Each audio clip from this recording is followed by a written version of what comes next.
रात के 9 बजे, दीवान स्टोर, पुणे। सर, सारे इन्वेंट्रीज को हमने स्टॉक अप कर दिया है। चाहे तो आप एक बार चेक कर लें, युक्ति ने स्टोर मैनेजर से कहा।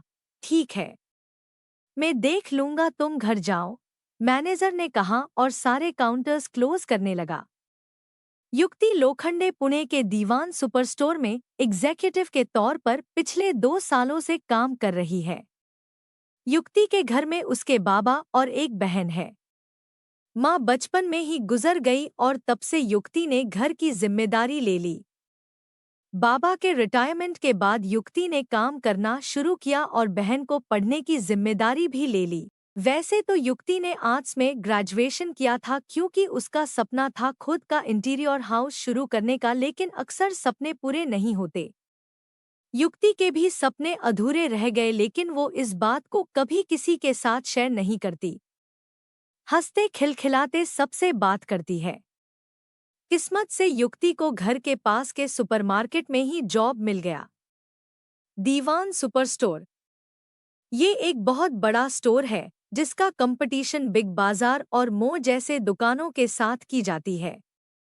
10 मिनट का रास्ता है। युक्ति ने चलकर घर पहुंची और बाबा से मिलकर किचन की ओर बढ़ गई। यूं तो युक्ति सुबह जल्दी उठकर दिन भर का खाना बनाकर जाती है और शाम को आकर खाना गरम कर सबको खिलाती है, लेकिन आज बाबा का जन्मदिन है, इसलिए युक्ति ने बाबा का फेवरेट फ्रूट पंच केक और साथ में गरम गरम समोसे लेकर आई। खुशी, युक्ति की बहन भी बाबा को विश कर अपने ताई यानी बड़ी बहन युक्ति के साथ मिलकर बाबा को तोहफा दिया। मनोहर लोखंडे, युक्ति के बाबा तोहफा देखकर पूछने लगे, युक्ति बेटा, इसकी क्या जरूरत है? तोहफे में युक्ति ने बाबा को उनका फेवरेट ब्लेजर गिफ्ट किया था, जो पिछले साल पैसों के कमी से ले नहीं पाए थे। बाबा, रख लो प्लीज, युक्ति ने कहा और बाबा ने पहनकर देखा और बहुत खुश हुए।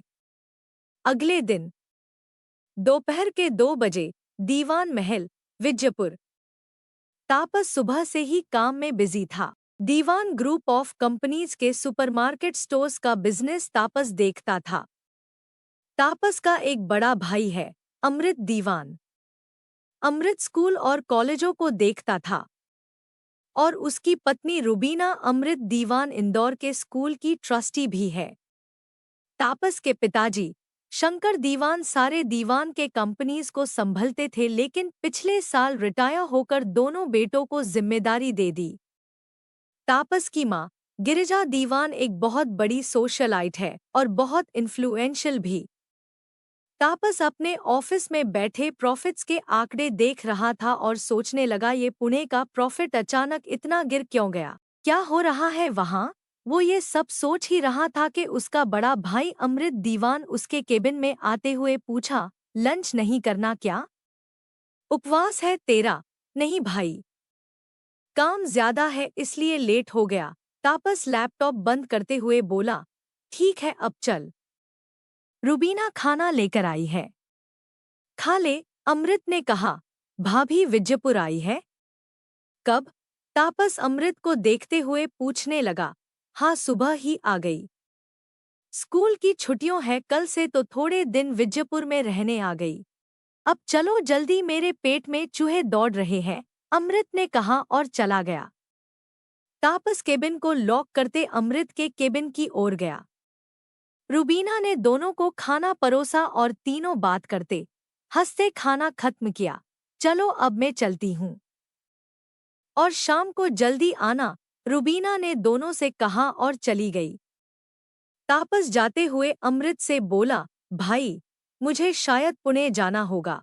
ठीक है, जाकर आ, अमूर्त ने कैजुअली कहा। शायद ज्यादा दिनों के लिए जाना होगा, तापस फिर से बोला। नजर उठाकर अमृत ने पूछा, कितने दिनों तक? पता नहीं, पुणे वाला ब्रांच ठीक से काम नहीं कर रहा है, उसके प्रॉफिट्स हर महीने गिरते जा रहे हैं। प्रॉब्लम क्या है देखना पड़ेगा, अगर सल्यूशन नहीं मिला तो बंद करना पड़ेगा, क्योंकि इसके वजह से प्रॉफिट्स परसेंटेज कम हो रहा है। तापस अमृत के सामने बैठते हुए बोला, ओह ठीक है, जाकर देख ले, अमृत ने कहा। ऑफ कोर्स भाई। तापस ने कहा। गुड। चलो अब मैं भी मीटिंग के लिए जा रहा हूँ। बाद में बात करते हैं, अमृत ने कहा और फाइल लेकर उठ गया। मैं भी चलता हूँ। बहुत काम है, बोल तापस अपने केबिन की ओर बढ़ा।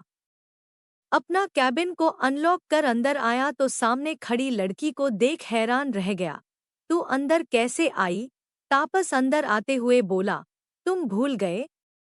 तुमने ही मुझे डुप्लीकेट की दिया था, लड़की ने की दिखते हुए कहा। नलिनी, तापस की कॉलेज फ्रेंड और ऑन एंड ऑफ गर्लफ्रेंड।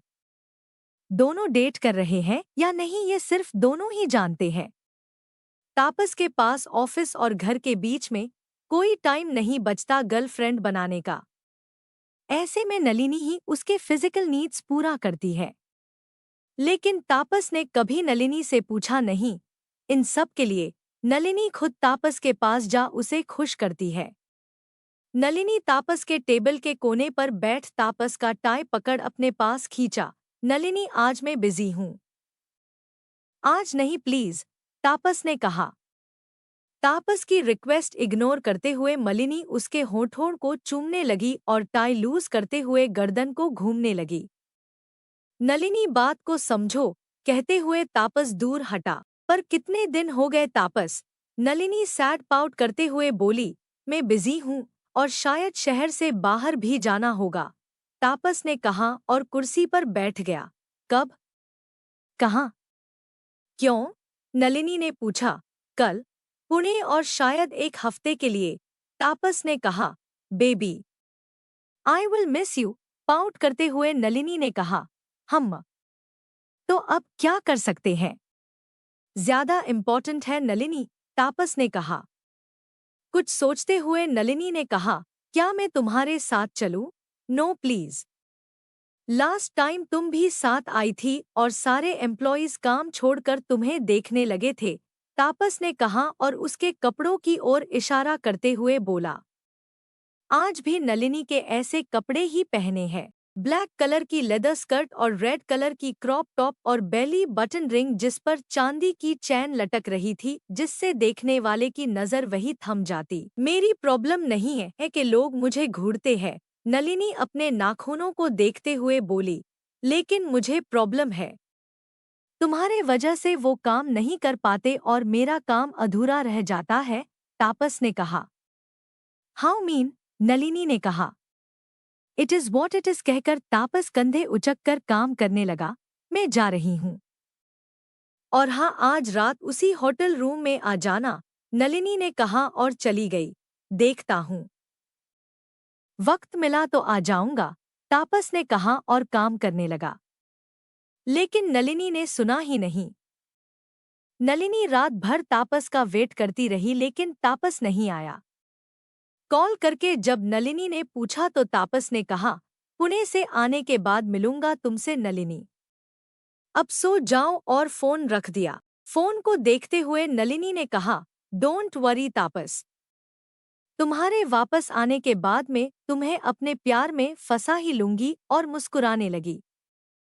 2 दिन बाद सुबह के 10 बजे पुणे एयरपोर्ट। तापस दीवान को एयरपोर्ट से पिक अप करने उसका ड्राइवर आया था। तापस ने अभी तक पुणे वाले ब्रांच में बताया नहीं था कि वो आने वाला है। वो सरप्राइज विजिट करना चाहता था। और क्योंकि पुणे वालों ने अभी तक तापस को नहीं देखा था और फोटोज भी 5 साल पुराने वाले देखे थे, कोई उसे आसानी से पहचान नहीं सकता। इसी बात का फायदा उठाते हुए तापस ने प्लान किया कि मामूली सा एग्जीक्यूटिव बनकर वहां काम करने जाएगा और तहकीकात करेगा। आईटी कंपनी में काम करने वाले हजारों फैमिलीज यही रहते हैं। ऐसे देखा जाए तो इस सुपरमार्केट का मुनाफा दोगुना हो जाना चाहिए था, लेकिन घाटे में चल रहा है। इसकी कार्यवाही करने तापस खुद पुणे आया। होटल पहुंचकर तापस इंटरव्यू देने अपने सुपरमार्केट पहुंचा। एक फ्रेशर की रिज्यूम कॉपी कर तापस वाइट और ब्लू चेक्स की शर्ट और नीचे वाइट कलर की पैंट पहन इंटरव्यू के लिए चला आया। उसे देखकर कोई भी नहीं कह सकता था वो तापस दीवान है। क्लीन शेव कर बालों में जेल लगा वो बिल्कुल ग्रेजुएट स्टूडेंट लग रहा था, ना कि 28 साल का कंपनी सीएफओ। युक्ति कुछ काम कर रही थी जब तापस दुकान के अंदर आते हुए युक्ति को काम करते देखा। Hi, my name is Sahil Yadav, have come here for an interview. अपना गलत नाम बताकर तापस ने खुद का इंट्रोडक्शन दिया। आपको कॉल लेटर आया था? युक्ति उसका रिज्यूमे लेते हुए पूछी।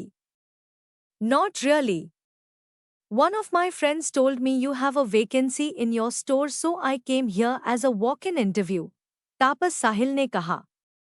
युक्ति उसका रिज्यूमे देखने लगी। पढ़ाई एक छोटे से कॉलेज में की है, लेकिन देखने से लगता है काफी टैलेंटेड है। मन में सोचने लगी, ठीक है, आप यहाँ वेट कीजिए, मैं मैनेजर को बताकर आती हूँ, युक्ति ने कहा। श्योर, तापस बटा साहिल ने कहा और ऐसे ही दुकान को चेक आउट करने लगा। सुपरमार्केट काफी साफ सुथरा रखा था। सारी चीजें अपनी अपनी जगह पर थी और सब कुछ फुल स्टॉक में था। डायरेक्शंस के लिए बोर्ड्स भी लगे थे। यहाँ सब कुछ तो ठीक है, प्रॉब्लम कहाँ हो रही है इस स्टोर में, तापस सोचने लगा। सुपरमार्केट का मैनेजर आलोक शुक्ला अपने काम में व्यस्त स्टॉक चेक कर रहा था जब युक्ति उनके पास आते हुए बोली, सर, इंटरव्यू के लिए एक कैंडिडेट आया है, हम उसके पास एक्सपीरियंस है? शुक्ल ने पूछा। नहीं सर, लेकिन युक्ति चुप हो गई। लेकिन शुक्ल युक्ति को देखते हुए पूछने लगा, सर, जितनी अंग्रेजी मैंने उसके मुंह से सुनी है, इससे बता सकती हूँ कि वो इंग्लिश बहुत अच्छे से बोल लेता है। हमारे कस्टमर्स जो ज्यादातर इंग्लिश बोलते हैं, उनके लिए ये काफी हेल्पफुल रहेगा, युक्ति ने कहा। ठीक है, उसे अंदर भेजो, मैं देखता हूँ, शुक्ल ने कहा और अपना काम करने लगा। युक्ति बाहर आई और उस लड़के को देखकर बोली, आप अंदर जा सकते हैं। शुक्ल सर ने बुलाया है। Thank you very much miss. Tapas बटा साहिल को उसका नाम नहीं पता था तो बोलते बोलते रुक गया। युक्ति ने स्माइल करते हुए कहा। थैंक यू युक्ति। साहिल एक स्वीट सा स्माइल देते हुए युक्ति से कहा। अंदर जाकर तापस मैनेजर के केबिन को चेक आउट करते हुए बोला, मे आई कम इन? शुक्ल जी अपनी टूटी फूटी अंग्रेजी में बोले, कम कम। Thank you. साहिल ने सामने की कुर्सी पर बैठ गया। तो अंग्रेजी के अलावा आपको क्या क्या आता है? शुक्ल ने पूछा। सॉरी। साहिल चौंक गया कि ये कैसा सवाल है, सॉरी भी अंग्रेजी है? मैंने पूछा अंग्रेजी के अलावा और क्या क्या आता है? शुक्ल जी उसका रिज्यूमे देखते हुए पूछने लगे। हिंदी बखूबी बोल लेता हूँ, पढ़ लिख भी सकता हूँ। मराठी नहीं आती लेकिन सीख रहा हूँ। अगर यहाँ नौकरी मिल गई तो बहुत जल्द सीख जाऊंगा, साहिल ने कहा। वैसे तुम्हें किसने बताया कि यहाँ वैकेंसी है? शुक्ल ने पूछा। सर, वो मेरा एक दोस्त है विवेक, उसने एक बार जॉब वैकेंसी का ऐड देखा था, उसने बताया, साहिल ने कहा। हम ऐसे तो हम वॉक इन इंटरव्यूज नहीं लेते हैं, लेकिन युक्ति ने बताया तुम अच्छी अंग्रेजी बोल लेते हो और हमारे कस्टमर्स ज्यादातर आईटी वाले हैं, हिंदी आते हुए भी अंग्रेजी बोलते हैं। पता नहीं क्यों ब्रिटिश वाले अंग्रेजी छोड़ गए। खैर वो सब छोड़ो, अगर तुम्हें हिंदी और मराठी भी आती है तो और भी बढ़िया। लेकिन एक प्रॉब्लम है, शुक्ल उसके रिज्यूम को देखते हुए बोला। वो क्या सर? साहिल ने पूछा। तुम्हारे पास कोई एक्सपीरियंस नहीं है? शुक्ल सैड सा फेस बनाते हुए बोला। तो एक काम कीजिए, मुझे यहाँ 1 महीने के लिए रख कर देखिए। अगर मेरा काम पसंद नहीं आया तो सैलरी नहीं देना, और अगर पसंद आ गया तो परमानेंटली काम पर रख लेना और सैलरी दे देना, साहिल ने कहा। वैसे भी तापस का काम सिर्फ 2 हफ्तों का था। इस स्टोर में क्या प्रॉब्लम है ये जानते ही वो वापस जाने वाला था। ऐसे में सैलरी मिले या नहीं, उससे उसे फर्क नहीं पड़ने वाला था। उसे तो बस स्टोर में रहकर छानबीन करनी थी। ठीक है, फिर आज से काम पर लग जाओ। यहाँ के एम्प्लॉयज यूनिफॉर्म जैकेट पहनते हैं।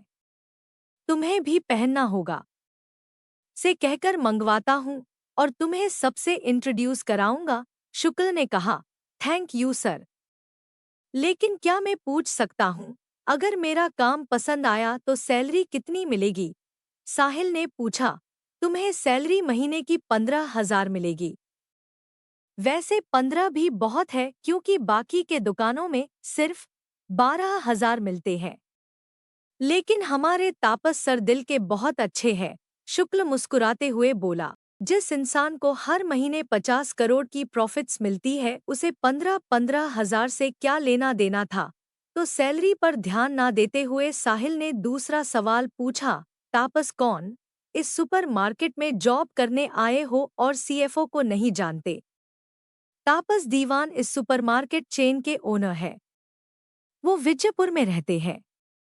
काफी भले इंसान है। शुक्ला मुस्कुराते हुए बोला, ओह अच्छा, क्या आप उनसे मिले हैं?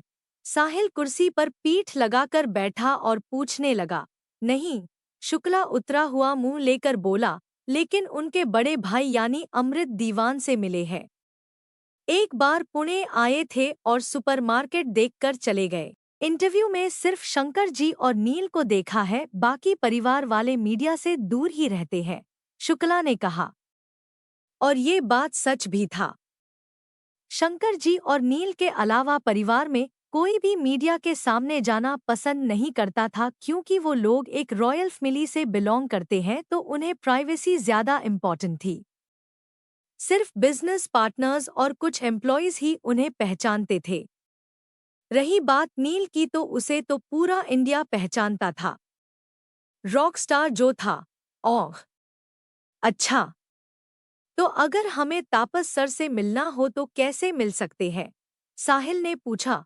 नहीं मिल सकते अनलेस आप उनके असिस्टेंट हैं या बहुत पहले से अपॉइंटमेंट बुक किया है। लेकिन ये सब तुम्हें क्यों जानना है? काम पर ध्यान दो, शकला ने कहा। श्योर श्योर, मैं आज से ही काम शुरू करता हूँ, साहिल ने कहा। शुक्ला जी ने फोन से युक्ति को कॉल कर अंदर बुलाया।